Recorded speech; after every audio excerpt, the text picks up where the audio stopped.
اللهم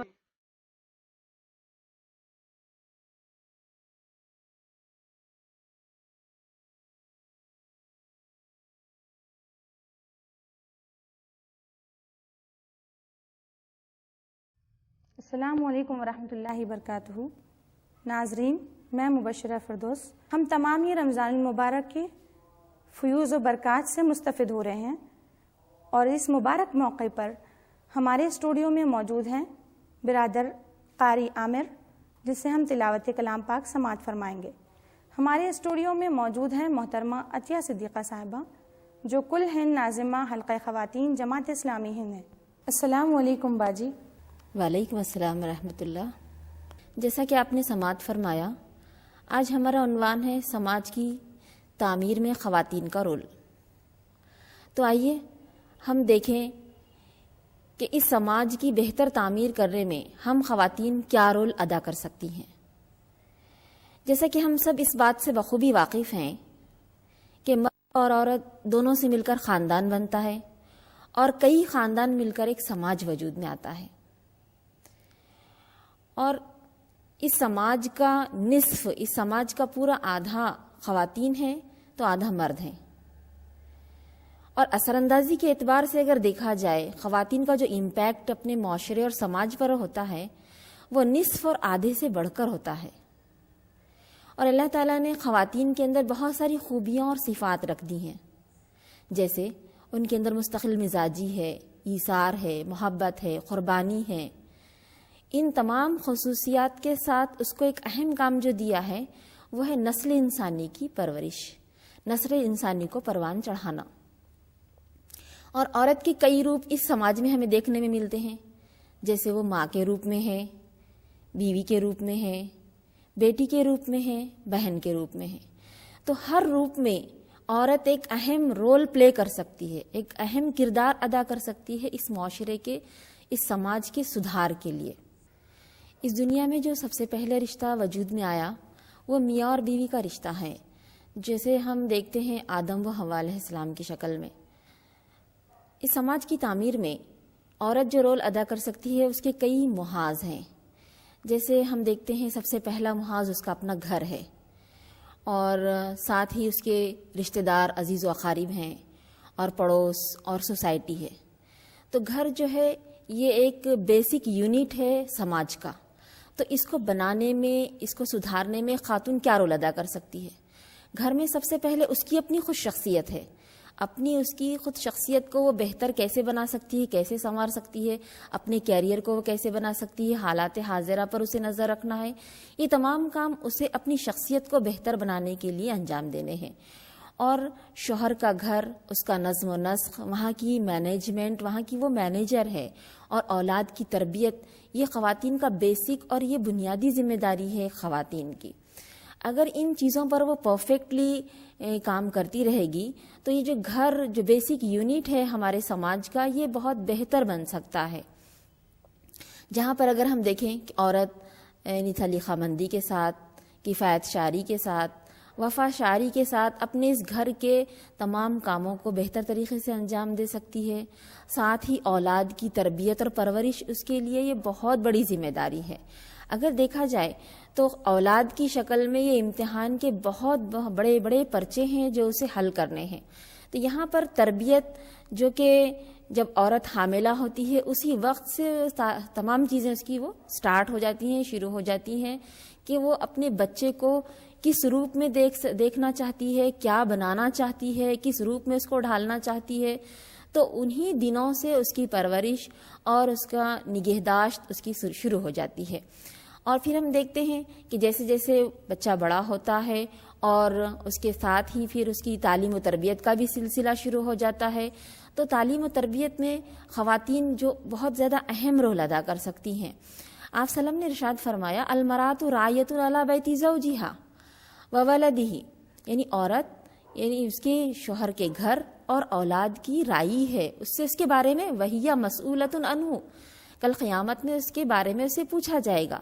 تو یہ اس کی بیسک نیڈ، بیسک ذمہ داری اس کی یہی ہے کہ وہ اپنے گھر کو بہتر بنائے، اپنے شوہر کو اور شوہر کے گھر کو اور وہاں کے نظم و نسق کو بہتر بنائے تاکہ وہ گھر ایک جنت کا نمونہ بن سکے۔ پھر ساتھ ہی ہم دیکھتے ہیں کہ ایک خاتون ہی ہے جو یعنی معاشرے میں جو ظلم و زیادتیاں ہیں، جیسے ہم دیکھتے ہیں گھریلو تشدد، ڈومیسٹک وائلنس ہوتا ہے، جہیز کی لعنت ہمارے معاشرے میں آ چکی ہے، اور یعنی خواتین کو جلایا جا رہا ہے۔ تو یہ سارے تشدد اور ظلم کے پیچھے، مظالم کے پیچھے اگر ہم ڈیپ جا کر دیکھیں تو یہاں ایک عورت کا عورت پر ہی ظلم ہمیں دکھائی دیتا ہے۔ یعنی ایسا نہیں ہے کہ 100% یہی ہے، بلکہ کچھ نہ کچھ اور زیادہ حصہ خواتین کا ہی اس میں ہمیں دکھائی دیتا ہے کہ خواتین ہی خواتین پر ظلم کرتی ہے، عورت ہی عورت پر ظلم کر رہی ہے۔ تو اس کی سیدھے باب کے لیے، اس کی روک تھام کے لیے عورت کو یہ سوچنا چاہیے کہ میں ایک عورت ہوتے ہوئے میں جس صنف سے تعلق رکھتی ہوں، میں جس صنف سے ہوں، مجھے اپنی ہی صنف کی خاتون پر مجھے اس طرح سے ظلم اور زیادتی نہیں کرنی چاہیے۔ ساتھ ہی ہم دیکھتے ہیں کہ سماج میں غلط رسم و رواج بھی ہیں جو ہم خواتین کی بدولت ہی پنپتے ہیں اور قائم رہتے ہیں اس سماج میں، چاہے وہ شادی بیاہ کا موقع ہو، چاہے وہ بچے کی پیدائش کا موقع ہو یا کسی کی موت کا موقع ہو۔ ان تمام مواقع پر ہم دیکھتے ہیں کہ خواتین غلط رسم و رواج پر قائم رہتی ہیں۔ تو ان چیزوں کو اگر خاتون ایک ٹھان لے اور صحیح تعلیمات کی طرف متوجہ ہوتے ہوئے دیکھے کہ مجھے کیا کرنا ہے، مجھے اپنے سماج کو بہتر بنانے کے لیے میں کیا کر سکتی ہوں، اگر اس پر وہ توجہ دے گی تو ہو سکتا ہے معاشرے میں بہتر اور سدھار آ سکے۔ ساتھ ہی ہم دیکھتے ہیں کہ نوجوان اولاد کی تربیت میں بھی خواتین کا بہت بڑا رول ہوتا ہے۔ جیسے نوجوان لڑکا لڑکی کی شادی ہوتی ہے تو اسٹارٹنگ میں دونوں کے لیے ایک الگ ماحول کے لڑکا اور لڑکی ایک جگہ آتے ہیں اور دونوں میں نباہ آہستہ آہستہ نباہ ہوتا ہے۔ تو ایسے حالات میں لڑکی کو بھی کچھ چیزیں برداشت کرنی پڑتی ہیں، لڑکے کو بھی کچھ چیزیں برداشت کرنی پڑتی ہیں۔ ایسے حالات میں اگر ایک ماں کے سامنے آ کر بیٹی اپنے حالات بتاتی ہے کہ مجھے ان چیزوں کا سامنا کرنا پڑ رہا ہے، مجھے ان چیزوں کا فیس کرنا پڑ رہا ہے، تو ایسے حالات میں ایک ماں کا اہم رول یہاں پر یہ ہو سکتا ہے، خاتون کا اہم رول یہ ہو سکتا ہے کہ وہ اپنی بیٹی کو بہتر انداز میں سمجھائے، اسے برداشت کرنے کے لیے، اور ابتدا میں یہ ساری چیزیں ہوتی ہیں اس پر ان کی توجہ دلائے۔ وہی ماں جو ایک وقت بیاہ کر کسی گھر میں آئی تھی تو اس سے زیادہ ظلم و زیادتیاں اور اس سے زیادہ بہت ساری چیزیں اس کو برداشت کرنی پڑی تھی، لیکن اگر بیٹی کے ساتھ اگر کچھ اس طرح کے معاملات پیش آتے ہیں تھوڑے بہت، تب بھی ماں پریشان ہو جاتی ہے اور کہتی ہے اپنی بیٹی کو سمجھانے کے بجائے، اپنی بیٹی کو یعنی اطمینان اور صبر کے ساتھ ان چیزوں کو فیس کرنے کے بجائے، یہ درس دینے کے بجائے وہ اپنی بیٹی سے کہتی ہے کہ بیٹی تم یہ ساری چیزیں کیسے برداشت کرو گی، تم کو یعنی یہ ساری ایسے نہیں کرنا چاہیے، اس کو ایسا نہیں کرنا چاہیے، یعنی ان کو بالکل اپوز اور منفی خیالات کی جانب لے جاتی ہیں، جس کی وجہ سے ہم دیکھتے ہیں کہ آج لڑکیوں کے اندر بھی برداشت کی طاقت کم ہوتی جا رہی ہے، اور جس کا نتیجہ آہستہ آہستہ آگے بڑھ کر رشتوں میں دراڑ، پھر یہی چیزیں آگے بڑھ کر طلاق تک جو ہے لے کر چلے جاتی ہیں، اور ایک سماج، ایک خاندان ٹوٹنا اور بکھرنا شروع ہو جاتا ہے۔ تو یہاں پر ایک خاتون بہت اہم رول ادا کر سکتی ہے کہ وہ اپنی بیٹی کو اور اپنے بیٹے کو بھی یہ سمجھائے کہ دو الگ الگ خیالات رکھنے والے لوگ جب ایک جگہ جمع ہوئے ہیں تو کچھ نہ کچھ خیالات کا ٹکراؤ ہوگا، تو یہاں پر ایک دوسرے کو برداشت کرتے ہوئے، ایک دوسرے کی انڈرسٹینڈنگ کے ساتھ ہم اپنی زندگیوں کو آگے لے کر چل سکتے ہیں۔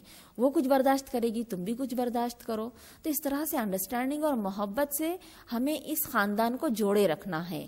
ہم یہاں پر ایک فریق کی حیثیت سے نہیں رہیں گے، بلکہ ایک رفیق کی حیثیت سے ہم اپنی زندگی کو گزارنے کی کوشش کریں گے۔ تو یہاں ایک خاتون بہت اہم رول ادا کر سکتی ہے۔ آج ہم دیکھتے ہیں کہ خواتین ہی آگے بڑھ کر اپنی اولاد کو اس طرح کی تربیت دے رہی ہیں کہ معاشرے میں اور سماج میں رشتوں میں دراڑ اور پھوٹ پیدا ہو رہی ہے۔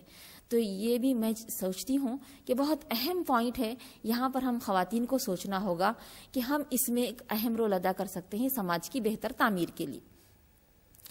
ساتھ ہی ہم دیکھتے ہیں کہ ہمارا جو دوسرا محاذ ہے عزیز و اقربا، اس میں اگر ہم دیکھیں تو ہمارے کئی سسرالی رشتہ دار ہوتے ہیں، کچھ مائکے کے بھی رشتہ دار ہوتے ہیں، تو اس طرح سے بہت ساری رشتہ داریاں ہمیں ایک ہی وقت میں نبھانی پڑتی ہیں۔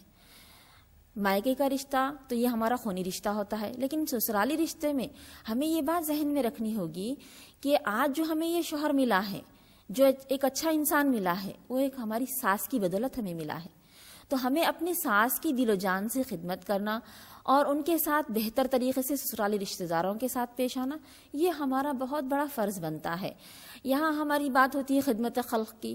ہم یہ سوچتے ہیں کہ بھئی فلاں اور دوسرے محلے میں ہم ان کے ساتھ اور ان کے ساتھ ہم خدمت خلق کا کام انجام دیں گے، لیکن یہاں گھر میں ہماری ساس ہماری خدمت کی سب سے زیادہ محتاج ہوتی ہے اور ہم اس سے غافل ہو جاتے ہیں، جو کہ ایک بہت زیادہ یعنی تنازع والی اور جھگڑے والی بات بن جاتی ہے، جو کہ ہمارے گھر کو اور ہمارے خاندان کو ایک یعنی جنت کے بجائے جہنم نمونہ بنا دیتی ہے، اور اس میں سبھی لوگ پریشان ہو جاتے ہیں. جب یہ تنازعات ہوتے ہیں گھر میں اس طرح سے تو ہر ایک کا ذہنی سکون برباد ہو جاتا ہے، اور ہم دیکھتے ہیں پھر اس سے آہستہ آہستہ بہت زیادہ یعنی جھگڑوں کی طرف انسان مائل ہوتا چلا جاتا ہے.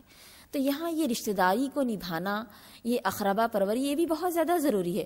مائکے کے رشتہ داروں سے تو ہمارا خونی لگاؤ ہوتا ہی ہے، ہمارے کچھ کمیاں بھی اگر ہو جائے تو وہ ہماری ان چیزوں کو نیگلیکٹ کر سکتے ہیں، لیکن یہ سسرالی رشتہ دار جو ہوتے ہیں یہاں پر ہمیں محبت کا اظہار کرنا پڑتا ہے. کچھ رشتے ایسے ہوتے ہیں جہاں پر محبت اظہار چاہتی ہے، تو ہم ان چیزوں کو ذہن میں رکھتے ہوئے یہاں بھی ایک خاتون ایک اہم رول ادا کر سکتی ہے ایک معاشرے کی تعمیر کے لیے، معاشرے کی سماج کے سدھار کے لیے. ساتھ ہی ہم دیکھتے ہیں کہ ہمارا ایک اور محاذ جو ہے پڑوس اور سوسائٹی ہوتا ہے. پڑوس کے بارے میں آپ اور ہم بہت اچھی طرح جانتے ہیں کہ ہمارے یعنی خوشی کا موقع ہو یا غم کا موقع ہو، سب سے پہلے پڑوسی ہی اس کا شریک بنتا ہے. رشتہ دار اور ہمارے عزیز و اقربا یہ سب بعد میں آتے ہیں. تو یہ پڑوسی کے ساتھ میل جول رکھنا، ان کے ساتھ ہمارے تعلقات بہتر ہونا، یہ بہت اہم چیز ہے. آپ صلی اللہ علیہ وسلم نے ارشاد فرمایا کہ تمہارے ہاتھ سے، تمہارے زبان سے تمہارا پڑوسی تکالیف سے محفوظ رہے. بہت ساری تعلیمات ملتی ہیں. صحابہ نے یہاں تک سمجھ لیا کہ کہیں میراث میں بھی پڑوسیوں کو حصے کی بات نہ آ جائے. تو بہت ساری تعلیمات ہم کو پڑوسیوں کے تعلق سے ملتی ہیں. لیکن آپ دیکھیے پریکٹیکلی عملی میدان میں ہوتا یہ ہے کہ بچوں کی جانب سے اگر ذرا سا بھی کوئی بات ہو جاتی ہے تو ہم یہاں پر بڑے بھی اس کے اندر شامل ہو جاتے ہیں، اور پھر وہ چھوٹی سی بات بڑی بات میں تبدیل ہو کر یہاں پر بڑے جھگڑے کا روپ اختیار کر لیتی ہے، اور پھر اتنا یعنی بات آگے بڑھ جاتی ہے کہ پھر پڑوسی ایک دوسرے کا چہرہ دیکھنے تک کے جو ہے روادار نہیں رہتے ہیں. سماج سدھار کے سلسلے میں اور ایک بات جو ہم لوگوں کو ذہن میں رکھنا ہے وہ یہ ہے کہ آج جو ہمارے پاس مٹیریلسٹک ہماری لائف ہوتی جا رہی ہے، مادی زندگی، ہم اور زیادہ یعنی دنیا کمانے میں اور سامان زیست اور دنیاوی سامان جمع کرنے کے پیچھے ہم لوگ پڑے ہوئے ہیں. استعماریت، اور آپ دیکھیے زیادہ تر خواتین کو ہی نظر میں رکھ کر ایڈ بھی بنائے جاتے ہیں. مال کلچر کو فروغ دیا جا رہا ہے تاکہ خواتین فضول خرچی میں مبتلا ہو جائیں.